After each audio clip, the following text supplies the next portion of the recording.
Patriarca di Venezia, al Vescovo di Vicenza, nel giorno di Pasqua l'augurio diventa messaggio contro la guerra e le violenze tra i popoli, imparare ad essere costruttori di pace, l'appello ai veneti. Intanto non si ferma la solidarietà del Veneto nei confronti dei rifugiati in fuga dall'Ucraina e di chi ancora si trova nei territori martoriati dalla guerra. Fondamentale la rete di amministratori e associazioni. Avis lancia l'appello ai giovani per il 2022, saranno nuovi donatori, oltre 196.000 le donazioni di sangue intero e plasma da tutto il Veneto. Operatori sanitari poco pagati e costretti a fare turni massacranti, il sindacato CISL lancia l'allarme, il loro contratto deve essere equiparato a quello della sanità.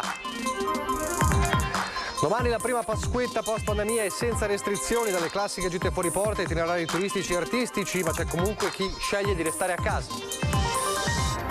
Partirà tra pochi giorni la staffetta in bicicletta degli Scolares Vagantes che toccherà 6 università più antiche d'Europa, una delle iniziative in programma per celebrare gli 800 anni dell'Ateneo Patavino. Al Palazzo del Cinema Lido di Venezia è stata una settimana dedicata ai campionati mondiali di backgammon, sia squadre che individuali. La sfida dei migliori giocatori e l'Italia trionfa.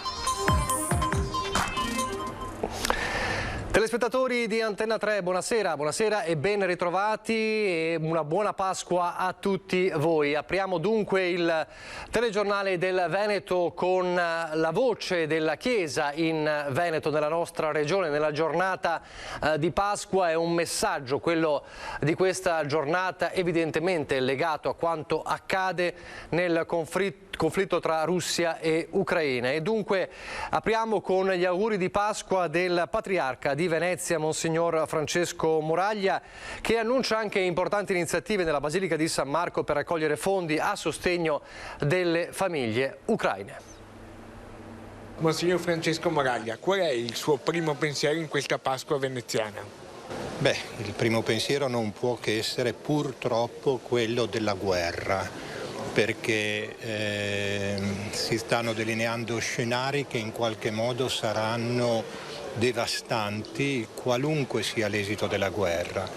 E allora bisogna fare un appello alle persone perché riescano ad avere delle risorse, degli anticorpi spirituali, interiori e stare molto vicino alle persone provate che stanno venendo nel nostro territorio e che cerchiamo di accogliere nel modo migliore. Penso però che sarà soprattutto una divisione delle famiglie, perché gli uomini per ovvi motivi purtroppo sono in Ucraina e qui vengono le donne e vengono i bambini, quindi anche degli inserimenti che saranno traumatici anche per questa difficoltà di famiglie spaccate, Dio non voglia anche divise per sempre a causa degli eventi bellici. Come diceva, la diocesi è impegnata in prima linea. Ci siamo mossi subito, noi avevamo già un legame con il seminario di Leopoli, con l'arcivescovo di Leopoli, prima della guerra, per un aiuto, per una vicinanza. Adesso certamente i problemi e le questioni aumentano. Io credo che la Basilica di San Marco spenderà un po' il suo nome anche in qualche evento benefico, proprio per riuscire a poter destinare anche somme importanti proprio in aiuto delle popolazioni ucraine. Qui in piazza San Marco rivediamo finalmente i turisti rispetto anche alla Pasqua scorsa. La città si sta riprendendo? Ma la città si sta riprendendo, direi anche da qualche mese la città si è ripresa, ha fatto presto a riprendersi per quello che riguarda il flusso dei turisti. Naturalmente rimangono sempre i problemi di Venezia, che sono quelli di una abitabilità, di una civicità, di una vita da città anche residente, e purtroppo Venezia fatica e sempre di più si offre come uno scrigno prezioso, però questo crea, dico al turismo, come scrigno prezioso per il turismo, però questo comporta indubbiamente che la città in quanto tale, le famiglie e i bambini trovino difficoltà di permanenza, di abitare questo luogo. La prima, può essere proprio la cultura un veicolo per portare alla pace? Ma la cultura è un veicolo di portare la pace se è una cultura di pace, ed è questo per cui all'inizio dicevo proprio bisogna fare un appello al cuore e all'intelligenza degli uomini, perché la cultura può essere anche una cultura di guerra o di divisione, quindi è veramente importante che riusciamo a trovare una cultura che fondamentalmente si spenda sulla persona riconosciuta come valore, a partire dal quale si costruisce un bene che mai prescinde dalla persona, e nello stesso tempo bisogna anche che la persona sia capace di relazioni buone, quindi razionali prima di tutto, perché questa guerra è anche frutto di tanta irrazionalità, di tanta visione ideologica, e da una parte e dall'altra, pur rimanendo la distinzione tra aggressore e aggredito. E nello stesso tempo questa intelligenza e questa capacità di incontrare l'altro, che si chiama amore, ecco, credo che sia la cultura, l'unica cultura che può aiutare. Altre culture, se si dovessero affermare, spaventano.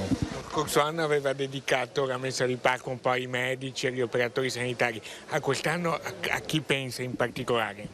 Penso alla situazione dell'Ucraina, certamente, penso a chi sta piangendo e soprattutto non vede un futuro roseo, perché i tanti morti segnano, penso, ormai quasi ogni famiglia dell'Ucraina.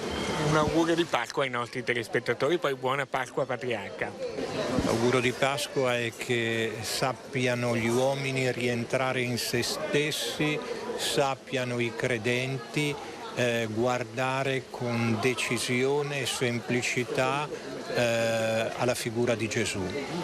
Tutto il resto poi può diventare una semplice conseguenza. Dalle parole del Patriarca, Monsignor Francesco Moraglia, un'altra voce importante della Chiesa in Veneto, quella del Vescovo di Vicenza, Monsignor Beniamino Pizziola. Ecco il suo messaggio. Per i cristiani il giorno di Pasqua è il giorno più importante, non a livello di dimensione personale, ma anche di dimensione sociale, di dimensione universale, perché per i cristiani vuol dire che nella Pasqua c'è la vittoria sulla morte, c'è la risurrezione di Cristo, e quindi apre la visione del mondo a una, dimensione diversa, che è una dimensione di speranza, di fiducia, che nonostante tutte le fatiche ma anche gli orrori che stiamo vivendo in questo tempo di Pasqua, e capite bene che mi sto riferendo alla guerra in Ucraina, anche quelli possono essere superati, naturalmente non in modo magico, ma attraverso i cuori e le menti degli uomini, che possono essere trasformati dall'evento di Pasqua, cioè trasformati da una visione di morte a una visione di vita. E questo è quello che io auguro a tutte le persone che stanno adesso seguendo, ma auguro anche a tutti i responsabili delle nazioni e anche alle guide, ai pastori delle comunità religiose di tutto il mondo, avere prospettive di risurrezione, prospettive di pace, e non come stiamo vivendo in una dimensione di guerra che fa male a tutti, ma coinvolge in modo particolare quelle persone che sono lì in Ucraina. L'augurio è per tutti, e che riusciamo, attraverso la riflessione su questo evento della Pasqua cristiana, a cambiare la nostra visione di mondo, non attraverso il potere, il dominio, la conquista, ma attraverso, ad esempio, una relazione positiva tra tutti i popoli, tra tutte le persone. Questo è il messaggio che io auguro a tutti, cioè un cambiamento della visione del mondo a partire dall'evento della Pasqua, la risurrezione di Cristo. Insomma, lo avete sentito, il tema della guerra ovviamente è entrato di prepotenza in questa giornata di Pasqua. Allora facciamo proprio il punto della situazione sull'accoglienza dei rifugiati. Il Veneto continua il suo percorso solidale per i rifugiati dall'Ucraina. Restiamo proprio a Vicenza per il tavolo operativo. Messo in salvo 440 persone in un mese dalla rete fatta di comuni, parrocchie e associazioni del territorio.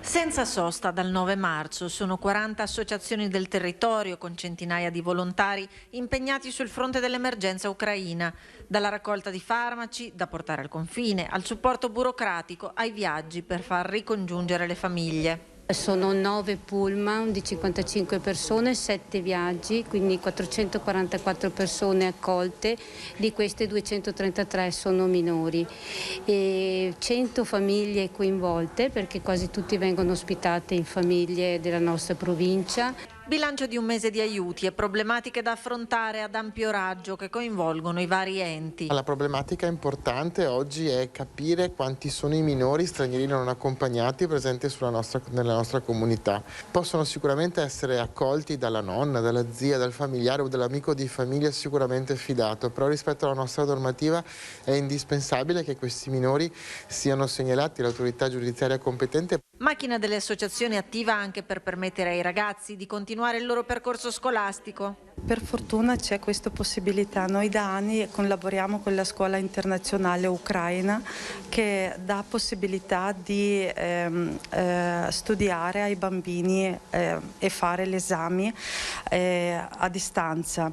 E poi le iniziative delle scuole con la raccolta di materiale di cancelleria fatta da 2 classi quinte della scuola Giusti. Questo progetto Don Hero, che vuol dire eroi del dono, è iniziato come una riflessione sulla bellezza e sulla gratificazione che comporta anche per chi fa il dono e non solo per chi lo riceve. E alla fine questo progetto, che era nato in un altro modo, è stato rivolto proprio all'emergenza ucraina, e quindi i bambini stessi hanno chiesto di poter partecipare di volgere questo progetto con la raccolta a favore dell'Ucraina, dei loro amici ucraini, piccolini come loro, che purtroppo sanno non avere un posto dove andare a scuola, dove apprendere.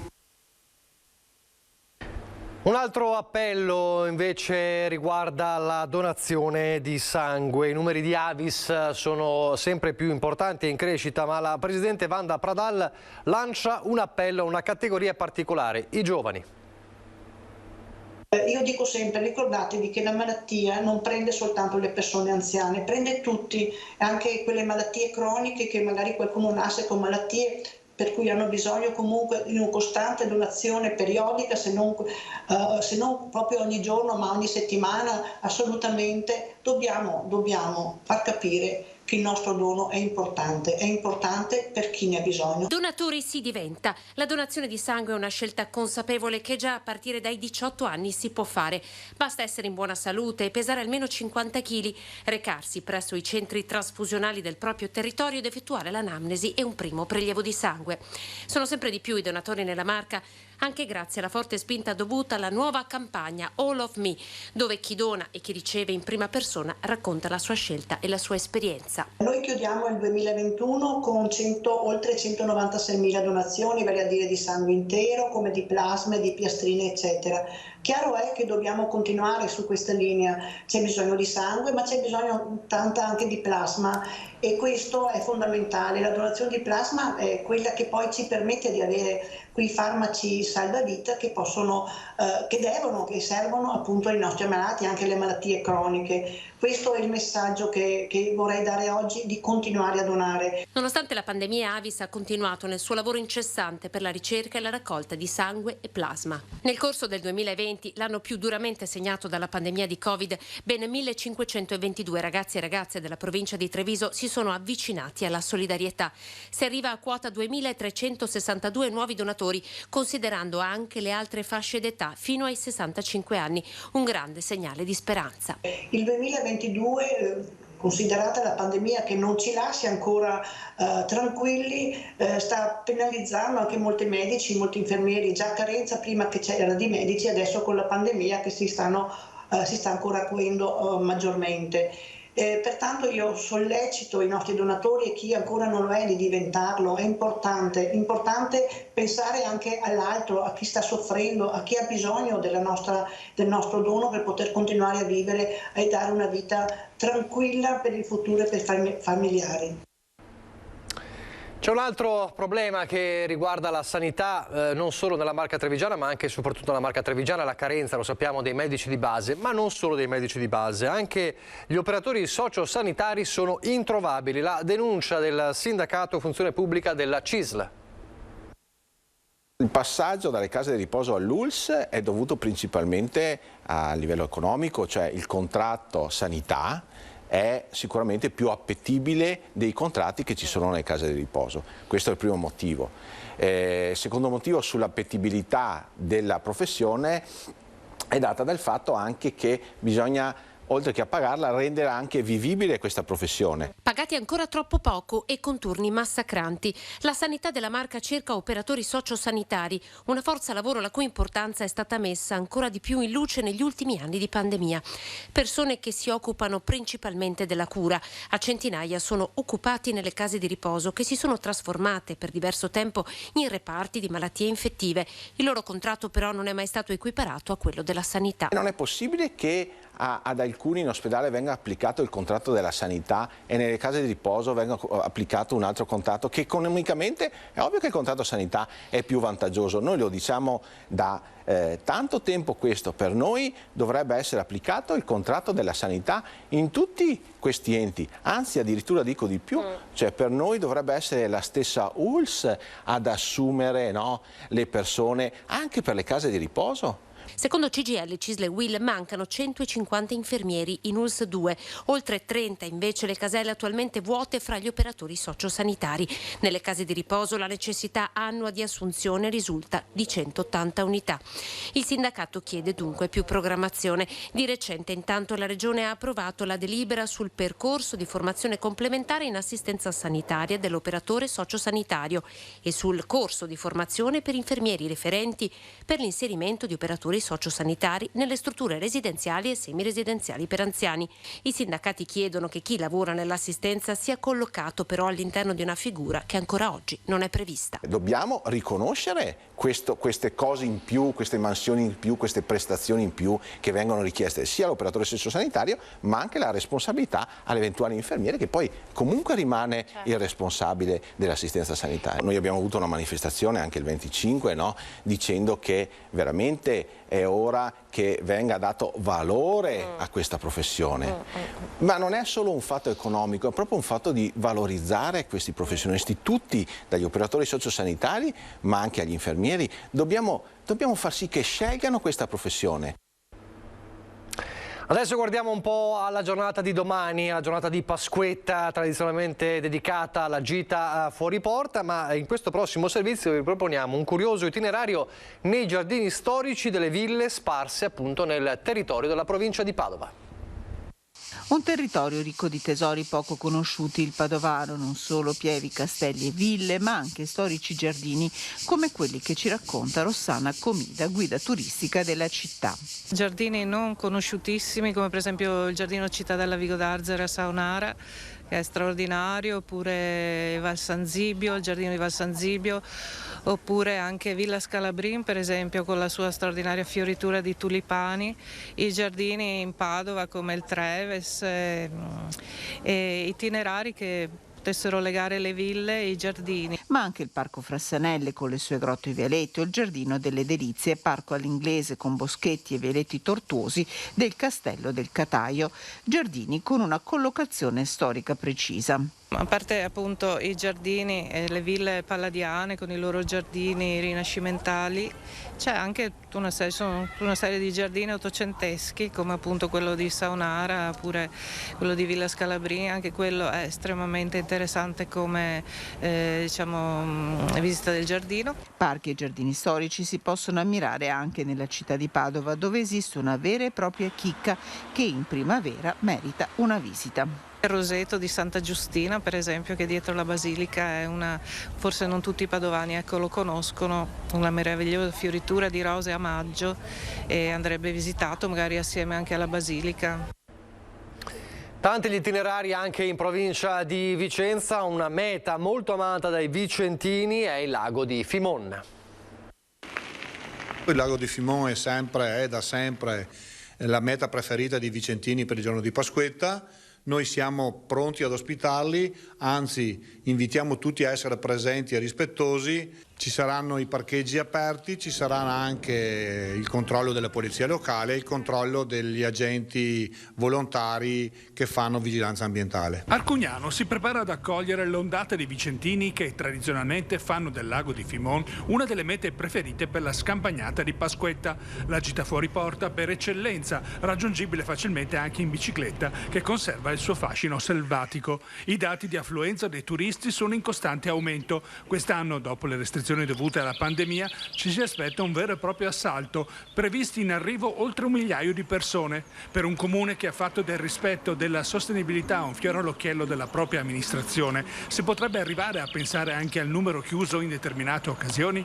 Ma per adesso no, il numero chiuso non ci abbiamo sinceramente neanche pensato, perché il lago veramente è la meta preferita dei vicentini.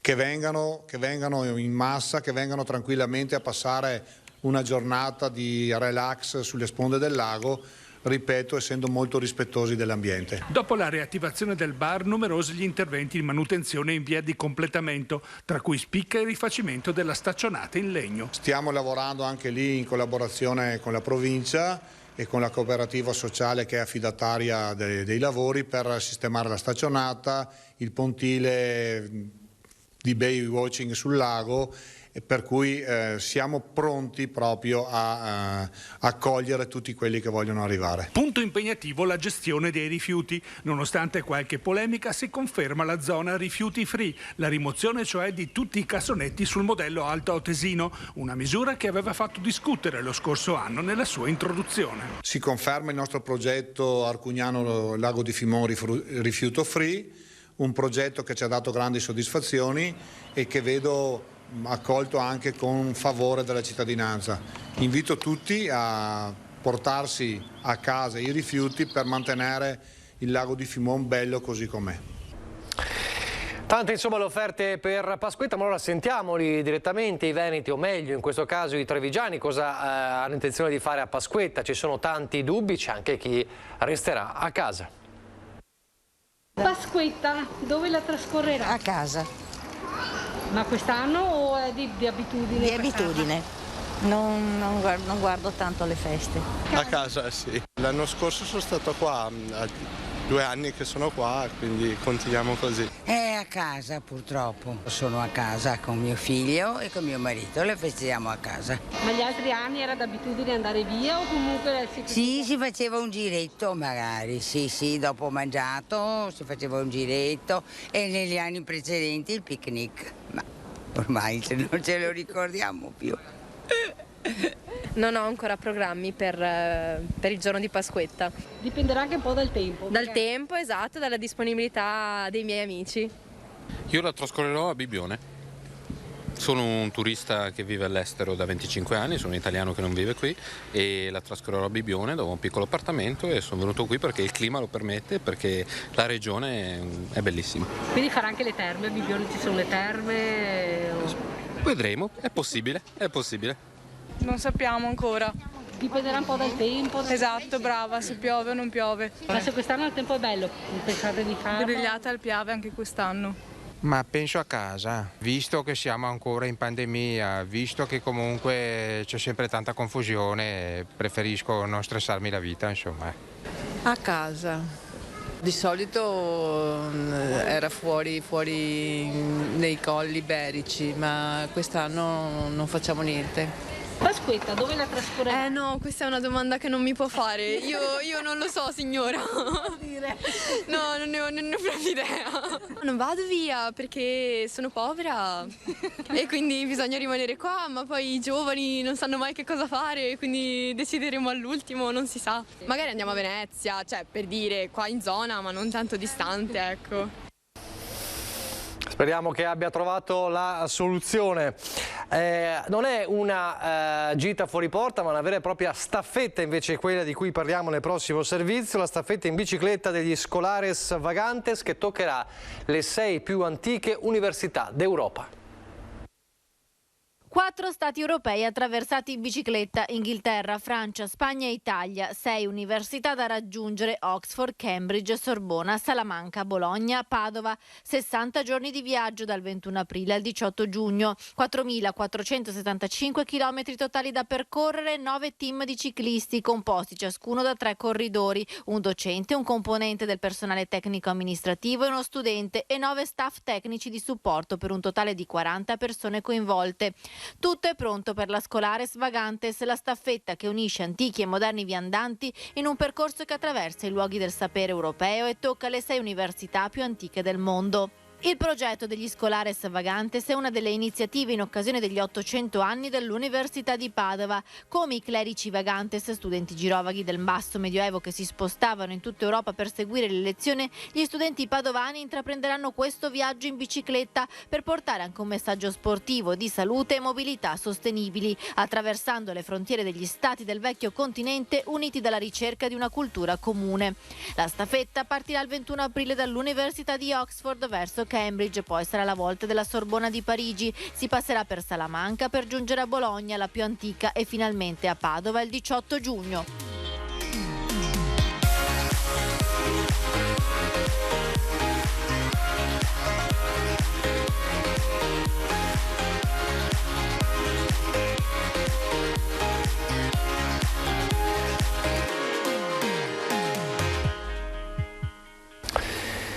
Ahimè, lo sappiamo, l'Italia è fuori dai mondiali di calcio, allora consoliamoci con i mondiali di backgammon che hanno visto protagonista anche l'Italia a Venezia.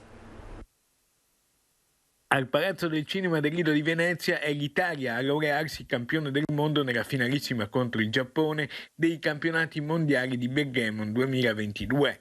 I migliori specialisti si sono dati appuntamento in laguna per una settimana di grandi incontri che di fatto aprono la nuova stagione 2022 per Venezia, quella della ripartenza, e gli azzurri conquistano subito il titolo mondiale. La manifestazione è strutturata in vari tornei. Il torneo più importante ha avuto luogo da lunedì a mercoledì ed è stato il campionato del mondo a squadre di backgammon.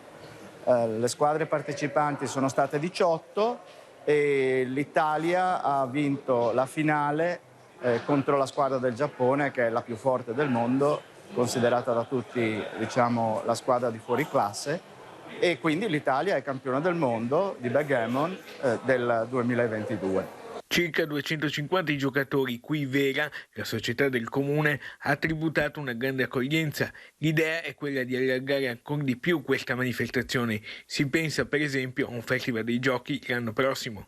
L'idea è quella di diciamo, avere una manifestazione che possa essere replicata ogni anno, come una volta era il torneo internazionale Città di Venezia che si giocava nel Palazzo del Casino qui al Lido. Con l'amministrazione, in special modo con il gruppo dirigente di Vela, stiamo predisponendo un progetto per poter avere una sorta di diciamo, festival dei giochi che possa includere magari anche gli scacchi, la dama, il bridge, il burraco. Complimenti agli azzurri, insomma, almeno nel backgammon c'è un'Italia campione del mondo. Era l'ultimo servizio, vi lascio le previsioni del tempo, ancora una buona Pasqua a tutti.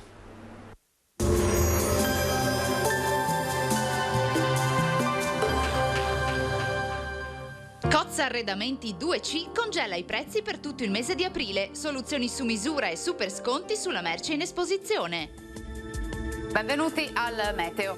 Pasquetta con il sole grazie all'alta pressione, l'ambita però da aria fresca, ma insomma tutto sommato sarà una giornata perfetta per la classica gita fuori porta. Vediamo in dettaglio di lunedì 18 aprile.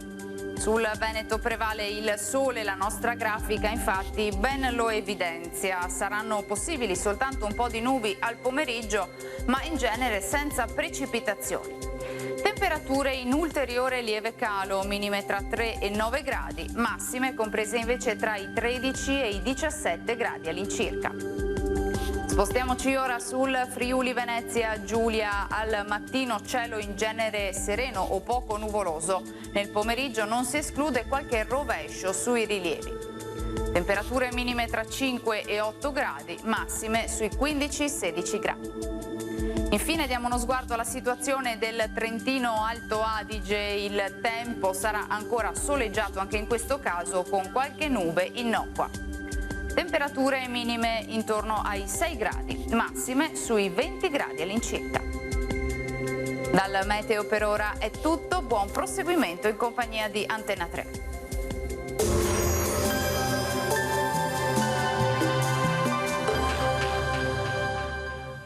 Cozza Arredamenti 2C congela i prezzi per tutto il mese di aprile. Soluzioni su misura e super sconti sulla merce in esposizione.